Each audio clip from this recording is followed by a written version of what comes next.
Hello, everyone, and welcome to Gutshot, home of the hottest takes in Magic: The Gathering. I am Fred, also known as War Crimes Uwu, and joining me, as always, is my lovely co-host Will, also known as Aggressive Rhetoric. Greetings, friends. That's right, it's Gutshot, the only MTG podcast that sometimes, just sometimes, takes a break from spoiler season. I don't know what you're talking about. I have to make like 6 fucking videos this week about spoilers. Only for a little bit, because we have plenty of spoiler stuff to talk about, but that's in the future. Yeah, it sounds like you got a lot on your plate then. Are you okay? Just off the top, off the cuff, how are you feeling about Kaldheim? Go ahead and give me your off the take. More excited than I've been for a set since. I mean, I'm excited. I'm as excited for this as I am for as I was for Theros Beyond Death. Theros Beyond Death, I thought hit it out of the park, and this is equally exciting. So very hyped for this set. I think by talking about this, we are officially not actually taking a break from spoilers. Therefore, my joke does not make any sense. Ouch. Hey, we ruined it. There's one thing that you can expect from me every single Gutshot episode, and that is to ruin the episode thoroughly and completely. Yeah, I mean, I think I do a pretty good job of that as well. But yeah, so how do you feel about the inauguration, or if you're a cool feminist gamer like myself, the impauguration? Ooh, yeah, I haven't heard that one. Oh, I'm gonna have to steal that one and use that one on Twitter. I thought it was nice. I love seeing the fashion. I love seeing all of the creative and colorful masks that everyone had. And I turned it off as soon as everybody started talking. I watched everyone come in and saw the spectacle, the fashion show. But once Amy Klobuchar showed up, I was just like, I'm done with this. Yeah, I saw a weird Amy Klobuchar War comic once, and I can't look at her. Oh yeah, I think we all anymore. saw that. Yeah, that shit was disturbing. But yeah, no, I mean, we can finally go back to brunch and ignore all of the poor people dying of a pandemic and not having housing, etc. We defeated fascism by voting it out, because that's a thing that you can do. Yeah, absolutely. Well, speaking of brunch, do you know what my favorite thing to order for brunch is? What's your favorite thing to order for brunch? Great Magic the Gathering mechanics. Excellent segue. So this is an episode we've been planning for a while. We want to talk about. This would be really great if one of my mechanics was food tokens, which it's not. So yeah. Yeah, it's not for me either. Although, yeah, I did like that mechanic. That was cool. Haven't they made a couple of cards that make food since we've left Eldraine? I don't know. I want to say no, but I may be missing something. I feel like it was in Commander products or something we don't pay attention to. Yeah, I wouldn't be surprised if there was, but in a normal standard set, no. But we are talking about today are Magic has been around for a long time, and there are certain mechanics that Magic has invented in the past that work in various ways, and people have a lot of strong opinions about whether they like them or not. We wanted to talk about mechanics from Magic's past that we personally love and that we think would be great for the game to go back to. So some of these I feel are really primed to come back in the major standard set. Some of these are just favorites of mine. I know Fred probably has just some personal favorites of his, but we're going to go through these and talk about what mechanics we would love to see return in Magic the Gathering. Yeah, some of these we're going to want back as evergreen, and some of these we just want to return every few sets, and maybe some of them we just want back on a mythic in one set without like the mechanic being named necessarily. But these are all mechanics that we love to play with during our time playing Magic, and then we would like to see return. We think they fill some elegant design space, or they're just really fun to play with. Magic has really given themselves the room to bring back things a la carte, so to speak. We're not talking about Kaldheim spoilers yet, but poison counters are coming back in Kaldheim, and it's only on one card. So, they're willing to bring back something like that for one particular card, and we've seen examples of this here and there. I think the new blue-white planeswalker Nico Eris, I think, uses shard tokens. I don't think anything else in Kaldheim uses shard tokens, so they're willing to bring to do new things or bring things back for individual cards. So we should definitely keep that in mind when talking about these mechanics. That's a great way for them to bring fan favorites back. Yeah, absolutely. So with that said, do you want to jump into fan favorites we want back? Yeah, let's go ahead and Favorites of these two fans? yeah, let's go ahead and jump into it. And why don't you start us off, Frederick? You tell us what's your first mechanic that you'd love to see come back. Yeah, so let me preface this with Blue Black has always had trouble finding an identity in limited formats, right? Hmm. Milling is about all that they've been able to find in common, and not everybody who wants to play the two objectively best control colors in Magic wants to play a mill deck. Hmm. Yeah, I and think they struck gold. Oh, sorry, go ahead. oh no, I was gonna say, blue black is kind of known as like this, it's a spell heavy type of card, color combination. Is that focuses on lost spells, counter spells, kill spells, stuff like that. But especially in limited environments, you have to play creatures, and Yeah. creatures. I won't say are like not powerful or not useful in blue black decks, but those creatures, other than maybe like flying, don't really have a Hmm. unifying a way to unify them. And I think what you're about to talk about is a way that that would happen. Yes, I think they struck gold in Eldritch Moon with Skulk, and it is silly to me that they've not brought it back. Or Shadows over Innistrad and Eldritch Moon. So this is an example card I provided as one that was really good and limited, which was 1 mana 1/1 Skulk lifelink. Now Skulk says this creature can't be blocked by creatures with greater power. So if your opponent has bigger creatures, this can get under them. The only way to really block this guy and kill him is with like a 1/2 or a 1/3 or another 1/1. So it's just a type of situational evasion, sort of similar to flying, except any deck, not every deck is going to include flyers or reach creatures, but any deck could theoretically include creatures that could like be blocked by creatures with Skulk because it's just about the size of the creature. Hmm. So there's sort of built-in counters to it in different decks. But this guy was really cool because he would usually hit your. There were a whole games in limited where you would just keep hitting your opponent with the guy. He was basically just unblockable. But there were also games where he wasn't very good. So it was like a high risk, high reward sort of thing putting him in your deck. And that was the same with any Skulk creature. And obviously Skulk tended to go on very small creatures. So I mean it's limited in that way in a sense. Like you can put flying or something on a bigger creature, but I loved Skulk. I loved the way it played, and I was surprised that they didn't bring it back. Yeah, it works really well. Like I just mentioned earlier, blue black is kind of known as a more controlling color combination. So you need, if you're playing a deck that's just filled with like draw cards and kill creatures and counter spells, you need a way to end the game. And Skulk is a great way to give them their own mechanical identity that works well with a controlling deck, but also is not super powerful to where it just takes over the game. Like it's not Aetherling, where it's like if you land it, there's nothing that you can do. This will just slowly chip away, and all the Skulk creatures kind of did this. It'll slowly chip away at your opponent's life total while you play the controlling game, and that's exactly what those decks want. Right. Especially in limited. Yeah, it's a real shame that this was never brought back because it seems so, I won't say perfect, but it just seems so evergreen. You could tell when they designed this that they meant it to be evergreen, and then for whatever Yeah. reason, maybe they didn't like the thing where it changed based on the creature's power.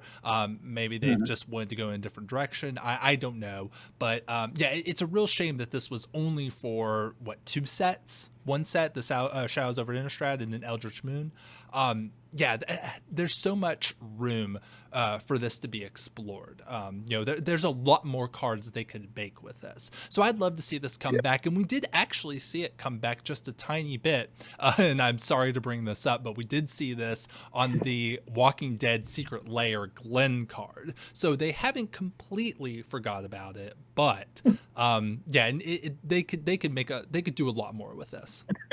Yeah, I agree. I think this could definitely come back on a few cards each set in blue and black and be right at home. Um, you have a little bit more of a not controversial, but a little bit more of a mechanic that definitely has to be supported in one set. And I'm curious to hear what your reasoning is for why you love this mechanic so much because I like it too, but I think you have an interesting relationship with this mechanic. Do you want to tell us what the next one is? A little bit, but yeah. So my mechanic that I want to talk about is Wither. Now, Wither comes from Eventide and Oh, what's the other set? Why am I blanking? Shadowmoor? Shadowmoor and Eventide. So the flip side of the Lorwyn block. And Wither simply means it's a keyword that would be on creatures. And it said, Mhm. this deals damage to creatures in the form of -1/-1 counters. So basically, it turns creature combat into Hearthstone. Any damage that's done in combat, there might be a few, or at least one or two, like damage spells that also had Wither, or something that would give damage spells Wither. So you Yeah. could do that as well. But it was mostly on creatures. And when these creatures would deal combat, they would put -1/-1 counters on each other, and it really would just work like how combat and Hearthstone works. This is not really a mechanic that would make sense to put on one singular card. Given that it's such a simple mechanic, it's if you only wanted one or two creatures to be able to do this, you would just write it out on the card. So Yeah. I don't think it would come back as just a one card, but I think that if we went back to Shadowmoor, or we went to another plane that was -1/-1 counter themed, maybe New Phyrexia ... or something like that. That was a very Amonkhet. I could definitely see this existing on Amonkhet, Yeah, I was where surprised it didn't exist on Amonkhet. Right. Yeah, any set that's going to care about -1/-1 counters, this would be a great mechanic to bring back. And I think that this works well as a set mechanic. If you can Yeah. build your set around the fact that creature combat is most creature combat is going to work a little differently than other sets, then I think that Mhm. you can create an interesting experience there. And then there's lots of things you can do with -1/-1 counters that would make sense for a set that is designed around them. Yeah. Yeah. It changes the way that limited plays in a huge way. Like if a lot of creatures you have Wither, then giving them first strike goes way up in value. So a lot of those white combat tricks that tend to circle the drain become a lot cooler. It really turns limited on its head in a fun and interesting way. Right. Yeah, it changes combat in an interesting way, but it's not inherently broken because it only just, reduces their reduces the power and toughness of the creature. So yeah, it would change how first strike works, which is interesting. And I just think this would be a really good mechanic to come back. Now, to talk about what you were saying, I do have a bit of a interesting history with this mechanic because I'm a huge Infect player in Modern. Mhm. Now, I have to say it was very, very few and far between when I would actually care about putting -1/-1 counters on other creatures. That Right. mostly happened when my opponent would block my Inkmoth Nexus with another Inkmoth Nexus. That's really the only time it would really happen. But yeah, so I definitely have a lot of experience with creatures that can do this in addition to making poison tokens. And if this came back, I wouldn't be surprised if not the infect mechanic, but if maybe that set had something that would also care about poison counters, I think that would be really cool. So Wither, I think it would be really cool for this mechanic to come back. I agree. I think it would be awesome. The only problem is like Wizards has said in standard sets they don't want -1/-1 counters and +1/+1 counters in the same sets, and I kind of disagree. But we would have to wait for a -1/-1 counter set to come around. But I hope that one does soon, so we can see this mechanic return. We're overdue. Amonkhet, I believe, was Yeah, the last one. That was I like think what, you're right. 4 or 5 years ago. So Yeah, Amonkhet and Hour of Devastation. Yeah. yeah, we're overdue. So, but you have another one. I want to hear what your next mechanic is. Yeah, so this one kind of has come back, and I'm pretty liberal about the way they bring this back. So Living Weapon was a mechanic that was only on equipment, and when it said when that equipment entered the battlefield, you create a 0/0 black germ creature token and then attach this to it. Now, all of these equipments had to give a toughness so that the germ could survive. I don't really care about it specifically creating a germ. I mean, it's flavorful, but like they brought it back making a 1/1 elemental in one of the core sets, and they also brought one back making a 1/1 soldier, a 2/2 wolf. Like they sort of, I guess they did a cycle of this in a core set where, well, kind of a cycle where three of them made a creature when they came in and attached the equipment to it. And I think that's brilliant design. It fixes the inherent problem of equipment, which is them being useless if you don't have a creature. it basically is a creature that you can just, when it dies, you can attach it to something else. Yeah. And I think that's really, really unique game design. I love Living Weapon. I would love for it to come back, but I like it when it comes back even not with the name. Like, just, this set we have soldier tokens, so this sword comes with a free soldier. They made one of those in a core set, and that card was like, it was limited playable. It wasn't like, it didn't make a splash in standard, but it was just a really cool card, and I love this mechanic a lot. Yeah, so basically reprint the mechanic but de-Phyrexianize it, because the living weapon is really good, but it's very Phyrexian. Like if living weapon comes back, in this particular form, it's going to have to be the germ creature token, and everyone's going to associate it with Phyrexia, regardless of whether they have a presence on whatever plane this is. Yeah, it just seems like such a home run in terms of how equipments can be evolved and be done with other tokens, like it's been written out on those core set cards. Yeah, I would love to see more equipment to come in and attach themselves automatically to a new creature. Yeah, I have my doubts as to whether living weapon would return unless we go back to new Phyrexia, or we get an increased Phyrexian influence on other planes. Quote unquote, hint hint, wink wink.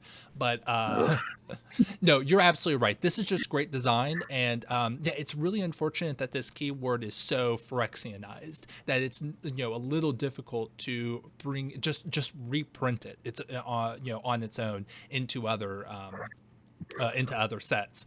If they kind of like made a new keyword with of living weapon, but just it was the same thing, only it was maybe a construct creature token, so it could be put into different planes, and then they could just keep using that keyword instead of having to like write out like different types of tokens for different types of planes or situations. I think that would be really good design.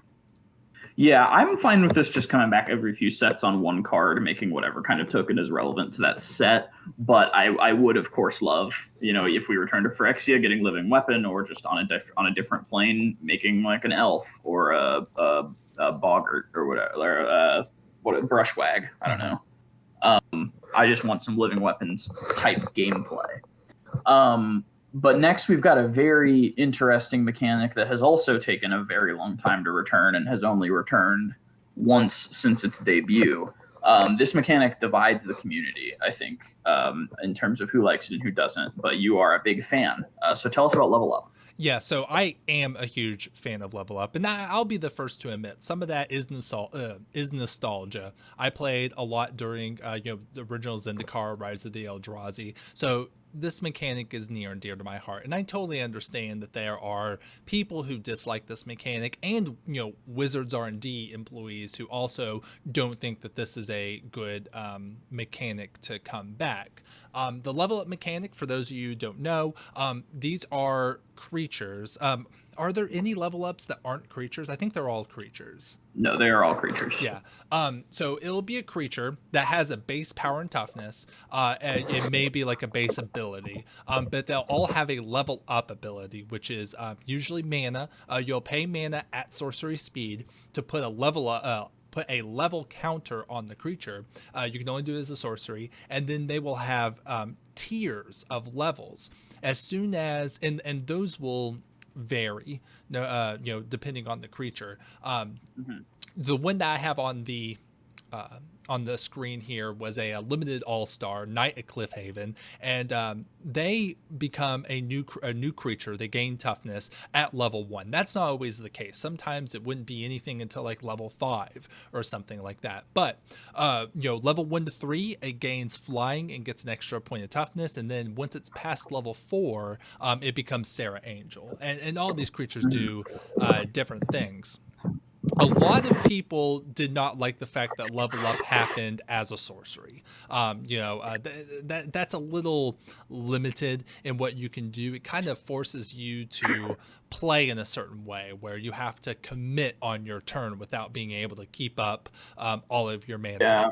I do think that level up is would be too strong if it was instant speed, because then you could just sit on your sit on your mana and basically get above rate creatures for practically free. I think that that's Yeah. correct. It's correct for it to be sorcery, but I understand that some people don't like it. I think that this would be great as to come back as a set mechanic. One, it's just one of the more unique designs in Magic the Gathering. I mean, look at this card. No other kind of version of Magic cards look quite like this. Maybe Saga is Yeah. the most recent example of something like this, and those have proven to be very popular. So I think that Hmm. Level Up would also be very popular if it came back. The fact that the Level Up is at sorcery speed, I think, creates interesting decisions. And of course, Magic players don't want interesting decisions; they just want everything to be Right. easy and free, which is why they want to be an instant speed. And also, this design just looks really cool. I just have a very like positive visceral reaction to seeing the design of the levels on these cards. And I just think if we had another set where Level Up came back and it was reiterated on, I think it would be a really fun and very popular set. Yeah, I think I agree. I think there's ways to hammer out and fix the sort of inherent issues with level up, that being that like it's a mana sink, but it's a creature. I think they did a great job of fixing that with Hex Drinker, which was the snake from Modern Horizons, and the only time we've seen level up since its debut, which gave itself protection with enough levels. So you could choose not to play it until you could level up enough to give it protection from instants. And I think that was a really cool and good design. And I think if we see more stuff like that on the level up cards that come out later, then that would be good. But like the card that you picked, like Knight of Cliffhaven, like that's a perfect example. It's a 2/2 for 2 in limited, and you can level it up later to make it better, and it like might eventually become a Sarah Angel. It probably won't in most games, but like just these kinds of elegant designs that can only really come from this mechanic. And I would love to see it come back as a set mechanic for sure. Yeah, I think there's a lot more that they could do with that, and it has its fans. There are some people who would be very excited if something like this came back. But Oh yeah. yeah. So that's Level Up. Let's move on to your next one. I think you're talking about Exert. Why would you want to see this come back to Magic? I just think it was really unique. They didn't exactly fill out all the design space they could with it. I think they've got one more set to get out of this mechanic. What Exert does is you can make the creature not untap during your next untap step. And if you do, you get some kind of effect out of this. Now, in the first set where Exert showed up, this would only happen as the creature attacked. And you would get some bonus, usually related to combat, but sometimes it would just be draw a card. There was one they'll just let you put a creature from your hand into play if you exerted it. But then the second set after exerted your you could exert a creature as you tapped it to make extra. It tapped to make tokens, and you could exert it as you tapped it to make more tokens. And there were a couple other things like that where you'd exert it as you tap it. I think there was a mana dork that you could exert. And I half expected after this mechanic came out for them to just use it to describe making your opponent's creatures not untap during the next untap step. It seemed a lot more elegant. It seemed like you'd get, blue spells in limited that say like tap target creature, exert that creature, draw a card. But it didn't end up doing that, I guess, for simplicity's sake, and I understand. But the exert mechanic, like there's a few things they haven't put it on yet that I think would be really interesting on. And of course, if you don't remember the exert mechanic, even if you played back then, you probably remember Glorybringer. It was the best card to use the exert mechanic, I think, pretty objectively. But I just think it was a really elegant mechanic, had a lot of design space, really interesting and limited, really interesting and standard, just required you to make a lot of really important decisions. And I love making more decisions during a game. Will, what are your thoughts on Exert? Do you think that Glorybringer was a bit too powerful? I think it's like, I think it was exactly fine for modern at least. I think it was surrounded by a lot of very strong cards that really put it in the spotlight. I think if you printed Glorybringer now, it would not be very good. Okay, that's interesting. Yeah. Like obviously, it's fine for older formats. I do think it was a little bit too powerful for the standard environment it lived in. But yeah, I mean, very iconic card. This will be the Exert card that everyone knows. I wonder if the reason that, and obviously we need some more time. Like Amonkhet was only a couple of years ago. In some respects, that's a long time ago, but in some respects, it's like not that long for one of its set mechanics to make a return. I wonder if I wonder if Wizards, maybe like with new player analysis, maybe they've come to the conclusion that new players don't like having to choose between basically turning your creature off for a turn and then getting an effect. I wouldn't be surprised if like newer players were like, I don't want to have to make that choice. This isn't fun because I want the effect and I want my creature. So maybe that's a barrier for them to bring this back. Yeah, I think that's fair. Maybe these decisions aren't as fun for new players, and like they're exerting it every time because they don't want to lose value, or they're never exerting it, and then it's boring. I think that's a good point to make. I think Glorybringer in particular was often pretty hard to make decisions with in standard, and it actually made you make the decision to file a bug report. Have we talked about that on the podcast? I think we have. Maybe if I haven't, I think I'll save that story for another time. Okay. I really like Exert. It's very clean.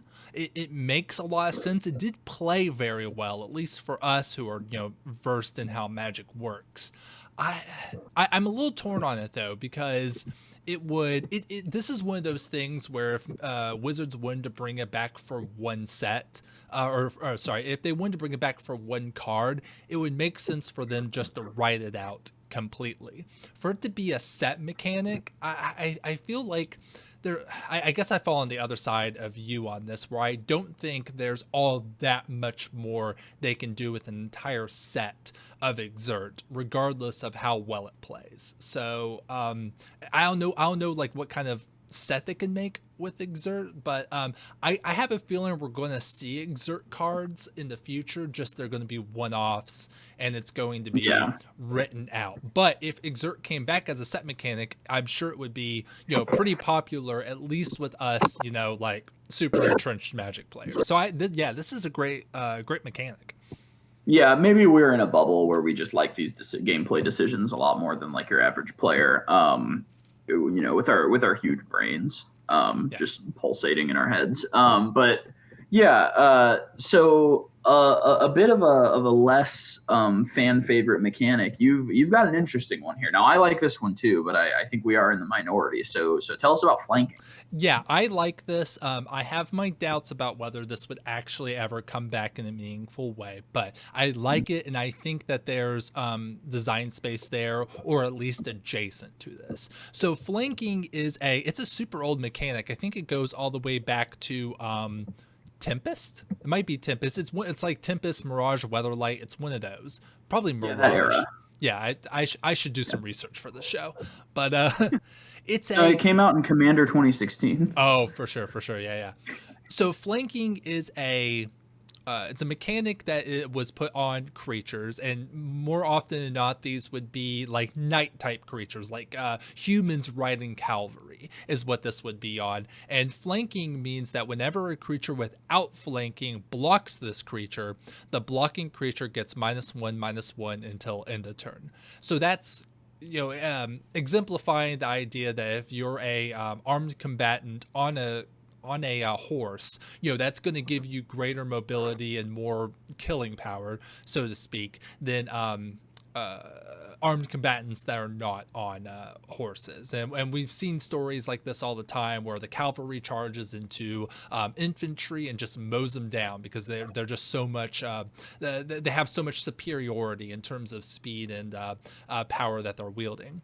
Yeah. This mechanic is a little awkward, and I don't think that this would be printed as written in a modern set. Like if they were going to bring this back, they would probably bring it back in a different way, because it is a little weird that it's only if it's attacking and your opponent is blocking. That makes thematic sense, but it probably plays a little less well than it would. I'm sure if they brought this back, it would be more like a Bushido, where it's like Yeah. whenever it's in combat, if it's someone doesn't have flanking, it would or whatever the mechanic would be, it would get +1/+1 or not -1/-1. But I just think if we went to a plane that had a lot of like horses, cavalry type things, this would make good sense as a set mechanic, kind of in the same way that Wither would, where like part of the set has Wither and the other set and the other doesn't, but has like other abilities.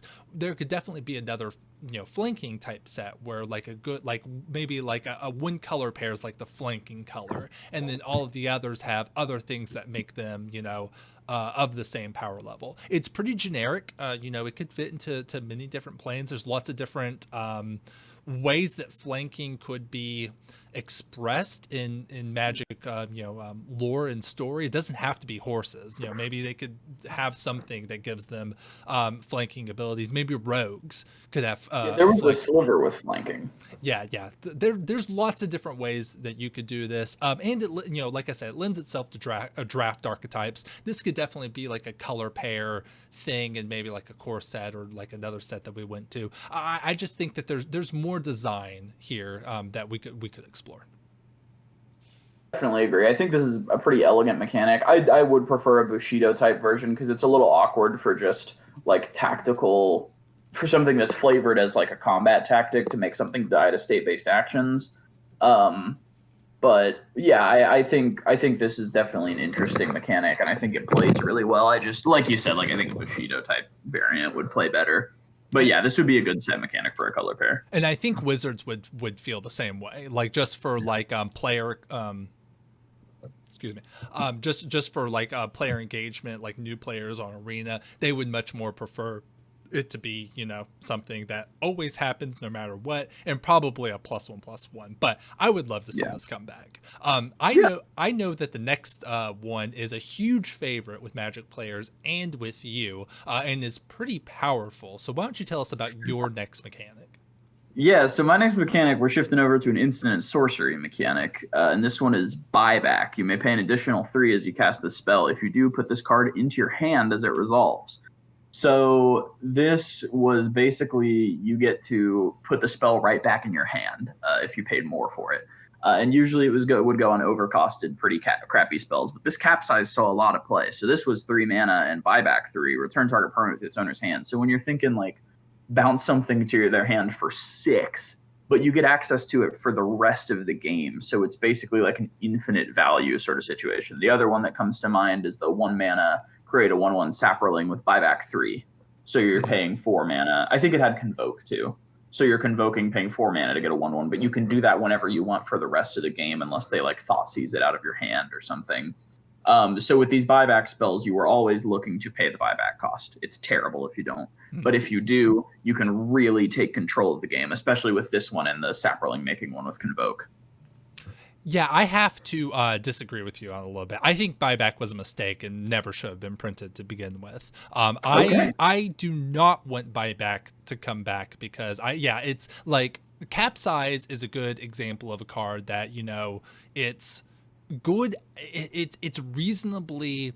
The power level of it is reasonable up until a certain point, but once you kind of get past that point, like the card is absurd, like one of the most broken things you can do in Magic type broken. And all of the buyback cards, even though some of them are not as good as the others, but they're all very good. I'm thinking of Whispers of the Muse, which is just draw a card, and the buyback is I think it's 6 mana total to play it and buy it back, and that card was playable, even though it was just draw a card. But the fact that it had buyback just kind of gave it that power level to kind of push it over the edge of playability.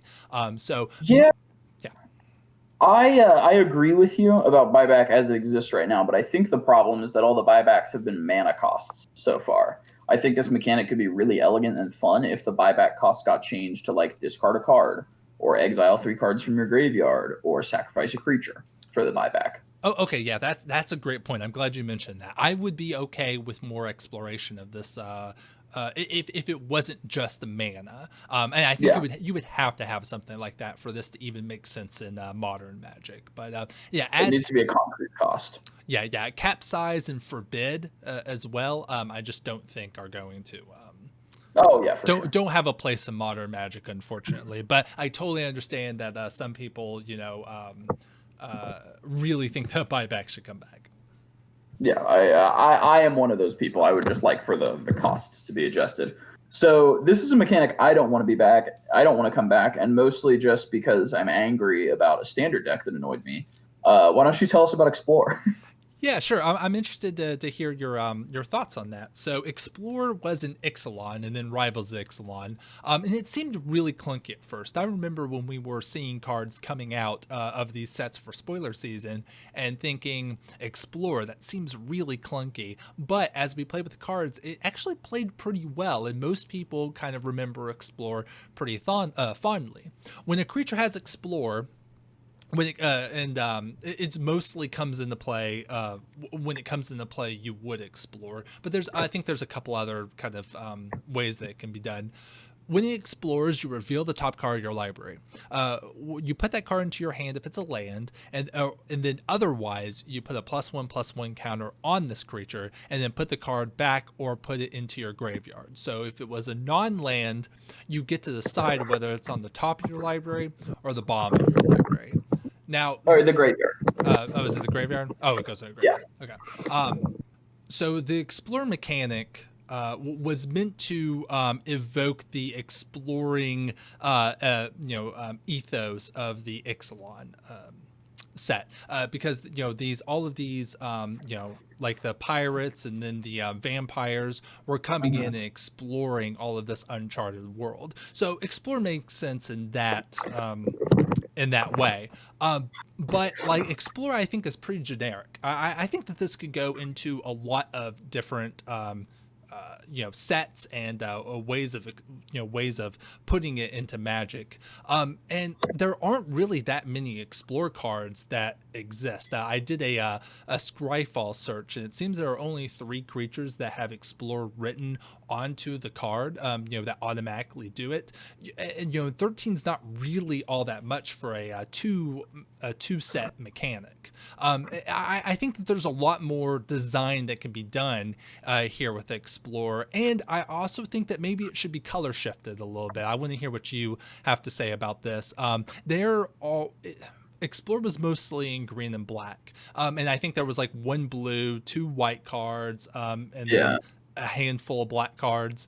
But I think that if Explore comes back, it should really be more of a white mechanic, maybe like a white and then secondary in green. I think that this would give a bit more power to white, give it a bit more of an identity that's away from other colors, and it's not actually card draw, but it is a way for white's creatures to be able to at least manipulate the cards that they're drawing in a way that makes sense. So I'd love to see this come back. I think it could go it could go a lot of places and would make a lot of sense in white. There's just a lot more they could design with Explore. Yeah, I think the problem with making it a white mechanic is that it's useful. Yep. Yeah, I just was salty about the Sultai Explore deck that was very good in Standard a while ago. The one that featured the Elemental that was a 1/3 for 2 that whenever you explored, you gained 2 life and put a +1/+1 counter on it. It was just crazy. And then like Merfolk Branchwalker was just a really good card the entire time it was in Standard. Yeah, I guess I'm a little salty from that. I do think it's a neat mechanic. It's very flavorful. It's a little bit hit or miss because the difference between surveilling and actually drawing a card is huge. And the creature is usually going to die in any constructed format, whereas in limited, the +1/+1 counter matters. It's a lot more nuanced and interesting in limited than it is in constructed. But I think in constructed, like the difference between drawing a card and surveilling is so huge that like it ends up feeling like a coin flip more than anything. And that's my issue with the mechanic. But I like it. I like the way it plays in limited quite a bit. Yeah, it plays a lot better than we thought it would at first. So Yeah. all right, well, that's all I gotta say about that. So this next one is also another mechanic. Man, you're really bringing out the heavy hitters for this one. This one is one that is a huge fan favorite for many old school Magic the Gathering players, and is probably not that far fetched to come back in the near future. So why don't you tell us about Flashback? Yeah, so Flashback was pretty simple mechanic. You can cast this card from your graveyard for its flashback cost, then exile it. This went on instants and sorceries. It just gave you a second chance to cast the spell, or if you put it in your graveyard by some other means, a first chance.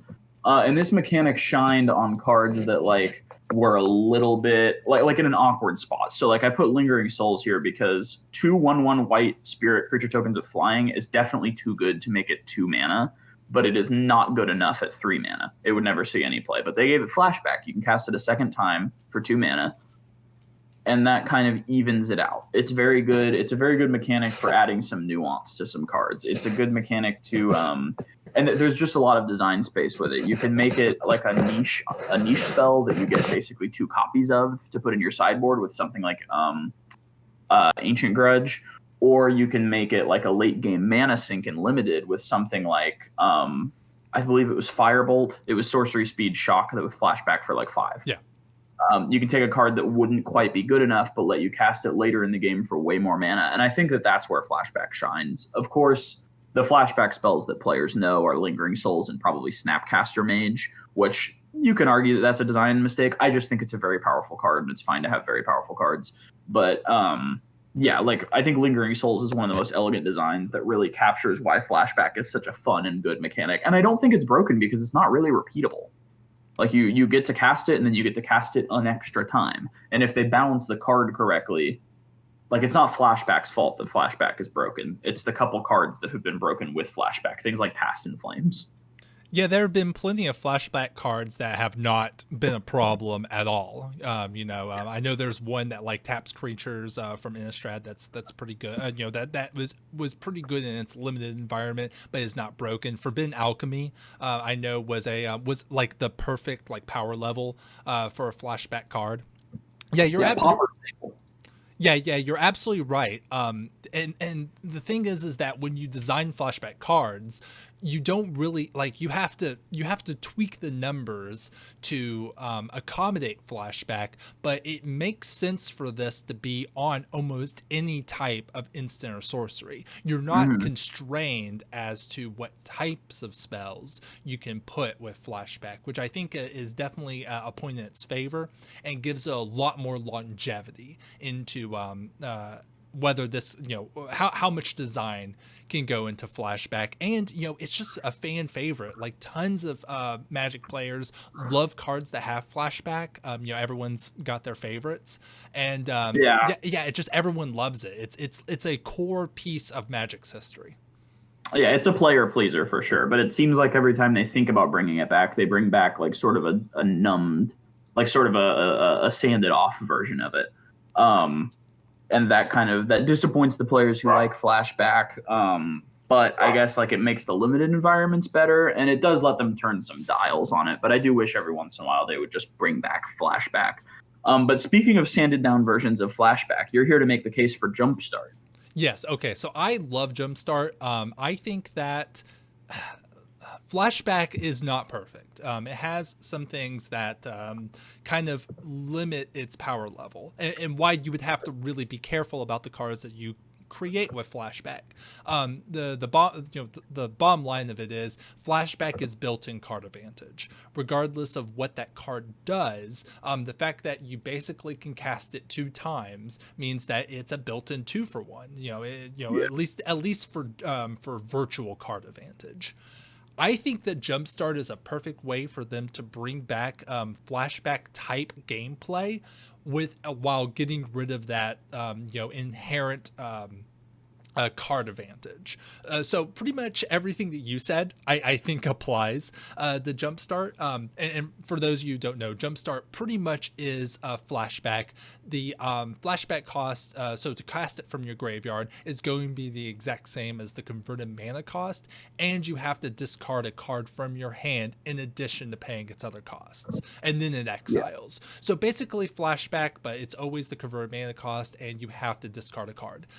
I think that discarding the card, it obviously lowers the power level of the mechanic, but I think that gives the designers more freedom to create more powerful cards. If they don't have to worry about it being built-in card advantage, there's so much more that they could design with this, and we could see very powerful Jumpstart cards, and it'd be less of a issue. It'd be less format breaking unless the design is just incredibly egregious. It's a little unfortunate that Jumpstart is kind of tied to the Is It. I kind of wish it was a bit more generic name. But for Yeah. all the reasons that you said about bringing back Flashback, I would like to see Jumpstart come back, and hopefully they would up the power level because of the discarding a card. Yeah, I think I largely agree with you. I think that what Jumpstart should have been was like Flashback should have come back, and some of the cards just should have had discard a card in their Flashback cost.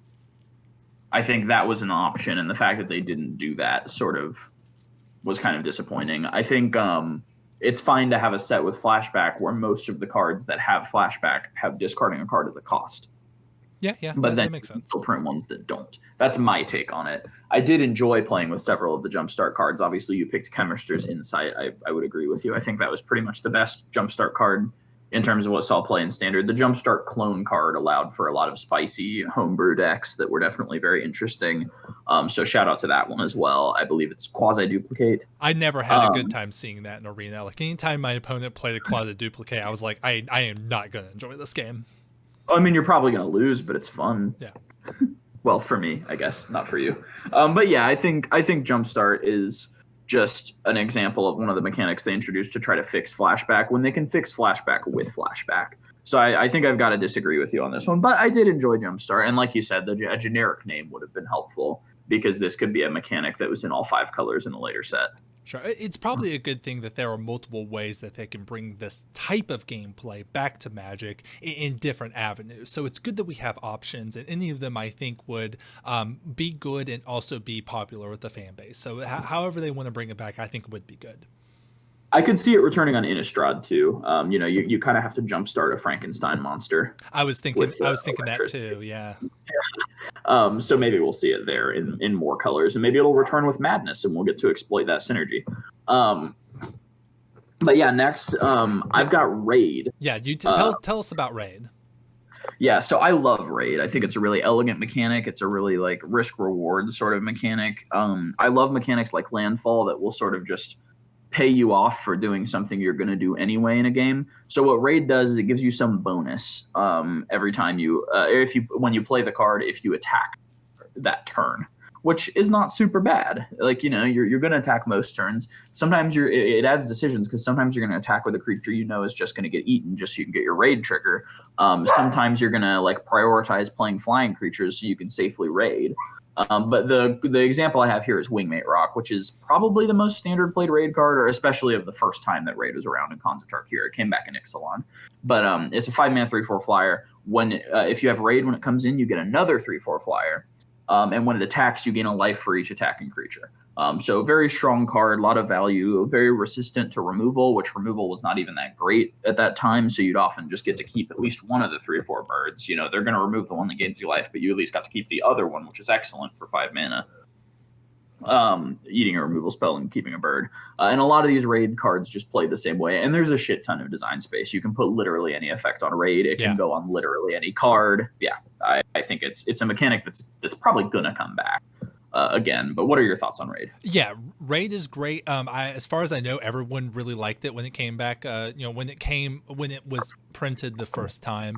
You're absolutely right. It's generic enough, and has so much design space built into it because you could do so much with it that it's kind of a no-brainer to come back. I'd love to see Raid return. My issue with Raid is that, and now it's an ability word. It's not technically a keyword, which Oh means yeah, which means that it's written out every time.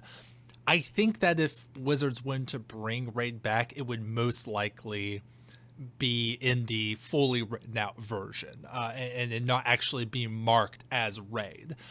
So my expectations are low as to whether raid would come back as a full-fledged set mechanic. But I do think we're going to get raid cards sporadically that are just normally written out, and we'll have to remind ourselves that it's a raid card. But this is definitely design space I want them to explore a little bit more. yeah. I would love for raid to come back either as a set mechanic or like you said, just written out. And it's come back as a set mechanic before with Ixalan, but I mean maybe they just it's a 2 off and then they're kind of done with it, except for like supplemental products. I will say Boast from Kaldheim. You know, it's kind of like Raid, and maybe they're using that as like a fixed version of Raid or just a new sort of version of Raid. And that mechanic does look exciting to play with. Yeah. I'm looking forward to Yeah. seeing how that plays out. I wonder if it's another one where it looks weird on paper, but actually plays really well. Yeah, it's like creatures that give you a free spell you can cast if you attack with them that turn, which is going to be fun. But yeah, check out our top however many cards we're excited for from Kaldheim coming out in a few days. Yep. From when this comes out. But next we've got a mechanic that we both wanted to talk about. I ended up giving it to you because you are the in-house aggro player. So tell us about Mentor. Yeah. I feel a little bad. I don't actually have all that much to say about this one. Mentor was from Guild or not. Was it Guild of Ravnica? Ravnica Allegiance? Yeah. Yeah. Okay. I think. Yeah. Well, I don't want to be wrong about something on the internet. Return to Ravnica for sure. But while he's looking it right now, but tell me. Yeah, while he's looking it up, Mentor, whenever this creature attacks, so it would always be on creatures, whenever this creature attacks, put a +1/+1 counter on target attacking creature with less power. So it's actually pretty flavorful. If you have a bigger creature that attacks with a smaller creature, your Mentor creature will put a +1/+1 counter, growing your smaller creature. This played really well in that limited environment, and there were a number of like good constructed cards that came out with Mentor. Legion War Boss, which I would say the thing that made this most powerful was not the Mentor part, but Mentor did play a good part in why this card was good. This Mentor was just a really refreshing way to give a aggressive to create aggressive mechanic that was a little different than what we saw in the from what we saw in the past. Go ahead. I love this mechanic too. I think it feels a little less red. I wouldn't be surprised if this was the +1/+1 counter mechanic we see on the Abzan if we go back to Tarkir. Honestly, it fits with them flavorfully. I think there's a ton of design space still left over in terms of like ways creatures can get bigger to be mentors, or ways like your other creatures could even get smaller to be mentored. I shout out to the best one drop in a limited format in a long time, Goblin Banneret. Yeah, it had Mentor and it had double fire breathing, so you could pay 2 to give it +2/0, and it was a 1-drop for 1/1. They don't want to remove it, but it's also just like it can make your 3/3 with lifelink bigger, or your flyer, like just by pumping it a couple times. So mechanic that played really, really well in limited. One of my favorite limited mechanics since it came out, probably. See, my concern is that I actually think there isn't that much more space in Mentor, which is why I was a little hesitant about it. But obviously, the people who make Magic cards are a little bit smarter than me. I think that they would be able to come up with something that was fresh and new and made sense to do with Mentor. And if they were able to do that, I would love to see Mentor come back. But yeah, you're right. It played very well, and it just played a little bit too well to not like revisit it and kind of try to get that magic again. So I just like to see it come back. I think there's a little bit more there. Yeah, I think so too. I think there definitely is. I think I could see it coming back on Abzan and us just getting another round of like creatures with the +1/+1 counter mechanic, and then gives all your creatures with +1/+1 counters a keyword. Sure. Yeah, definitely in white. Like you said, I think it makes sense in red, but like this is definitely a white base mechanic, and I think that gives a little room for them to grow. Yeah. So I've got next what is possibly the most controversial mechanic. Yeah. Yes. I know I'm coming in with all the hot takes in this episode. Delve. I don't think it was Delve's fault. I think it was the cards that they gave Delve to, and that's why I put Temporal Trespass up here, the least broken Delve card, but with one of the most powerful effects in Magic on it. Mm-hmm. I think the issue was they didn't put enough colored mana in the cost of Delve cards. Okay, yeah. They made it so you could pay too much of the mana cost with Delve, because when you're looking at a Delve card outside of Limited, you really just need to look at the colored mana and its cost. Mm-hmm. And then assume you can put the rest of the cards in your yard, because you probably can. 8 is a little much to ask, so you're probably going to end up paying 5 or 6 mana for Temporal Trespass, but this is just an extra turn spell with Delve. Mm-hmm. But the, of course, real culprits were the ones that got banned in Modern, Treasure Cruise and Dig Through Time. And of course, there's cards with Delve still seeing play in Modern, like Tassiger, Gurmag Angler. Those are like all stars. Like you sit down in a Modern tournament, you're probably going to see that card across the table from you any given day that you sit down for Modern. But yeah, I think Delve was a really interesting mechanic that sort of got shafted by the cards they decided to put it on, if that makes sense. And the fact that they decided to give so many of them only one colored mana. Like Tassiger could have costed double black and been a lot more fair. What are your thoughts on Delve? I think that Delve is a mistake. We keep telling, Okay. we keep telling Wizards you cannot print free spells, and I think that Delve is just too close to free. You know, it's trivially easy to build decks that just fill your graveyard and just create extra. I mean, they're just creating extra mana. Your point about the mana cost needing to be tweaked for it to be balanced is correct, and you're absolutely right. Gurmag Angler, I don't think should be one black and then all colorless. But even then, I still don't even think that it's. I still don't even think that nerfs the card that much, because you're still for it to make sense as a mechanic. Delve at full power would need to make it under the normal rate, because if it was just the normal rate, you wouldn't play it. But if it's under the normal rate, then it's like too easy to get it below rate. So I just don't think that there's a way to really fix Delve and make it just a normal power level. It's either, like you said, with Temporal Trespass, it's either unplayable or too good. I don't think there's any middle ground. So I have to disagree on Delve. Murderous Cut is the middle ground, I think. Some modern decks choose to play it, some don't. Sometimes it's a 1 mana kill spell, sometimes you're having to pay 3 or 4 for it. Okay. I will concede that's an okay card. Yeah, I think that most of the Delve cards were not okay or they were terrible. I agree with you on that. But I think there are a couple that are on the middle ground, and I think if they focus on it going into that design space, or like artifact removal spells or planeswalker removal, just more niche cards, not cards that are part of your main engine, then I think Delve could be a fun mechanic to bring back. But I do think it's definitely the most easily broken mechanic on this list. I'm curious if you'd feel the same way before Hogak was printed, because that put a sour taste in a lot of players' mouths. Understandably, you can't whack the gack, but like, I'm not even thinking about Hogak. I'm really only thinking about Gurmag Angler, Treasure Cruise. I'm thinking of like the Cons era Delve cards. Okay.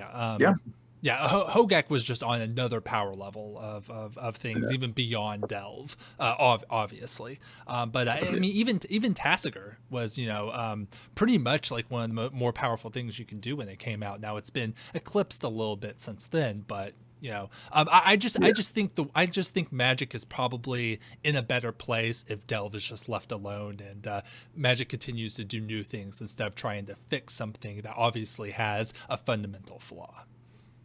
Yeah, okay. I think that's a perfectly defensible position, though I think I would disagree with you. But things that don't need to be fixed, things that are perfect and great and we love them. Tell us about Evoke. Don't know about that. And this, I believe this is our last mechanic. It's my last mechanic. But yes, yeah, we're going to talk about Evoke. Now, Evoke was originally Lorwyn Morningtide and printed on elemental creatures. You could pay full cost, the entire converted mana cost, to get the creature and get the come into play ability. But these Evoke creatures would have a cheaper cost on them that you could pay to get the creature, and then the creature would immediately be sacrificed as soon as it came into play.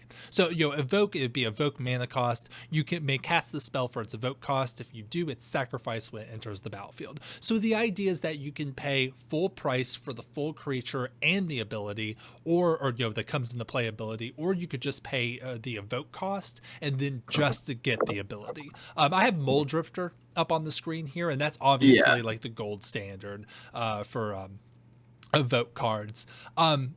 This is a really classic mechanic. Lots of like people's favorite cards and powerful cards were printed in this era with Evoke. I think there's a lot of power in it, like Mole Drifter, Shriekmaw, Shriekmaw. Revelark is the one that I'm also thinking about. very classic cards, and I think that if they brought this back, it would also I think there's more design space. It's pretty generic in its thing. The idea when this was first printed, it was just elementals, but I think that you don't really need to stick with that if this got brought back. And I think it's generic enough to where we could still do more design space with this. I think I completely agree. This is a beloved mechanic for me, and I think it returning is definitely more of a when than an if. They're absolutely going to bring this back at some point. They love it. The players love it. I'm surprised it hasn't been back sooner, especially with like that core set with all the elementals in it. But hopefully we'll see it again soon because I love Evoke. You either give it an enters the battlefield or it leaves the battlefield or a dies trigger. And you get, it's like a creature or a spell. This is like a cleaned up version of Adventures. Well, that's kind of why I'm a little down on this ever coming back. I think that Wizards fixed this with Adventure. Yeah. I think that if Wizards wants to continue down this path, I think they're going to keep going the Adventure route where you get both at different times. I think that's much more likely that we see Adventure come back than Evoke, because that just seems to be much more in line with that new type of design that they're doing. So I'm not really holding out hope for it, but I do think that Adventure has to be set specific.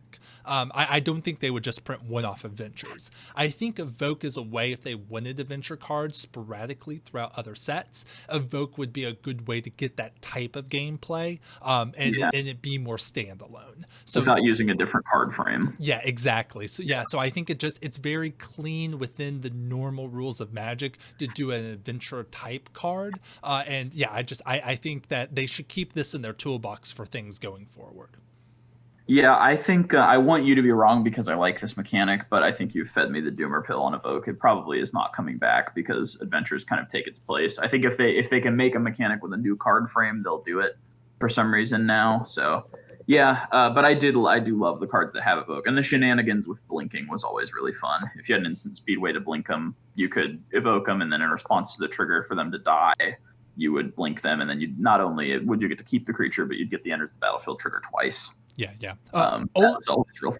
Yeah, old school players would be excited for any Evoke card just because of the pedigree of the mechanic, and it would most likely probably be pretty playable too. Yeah, this is a real soy face maker.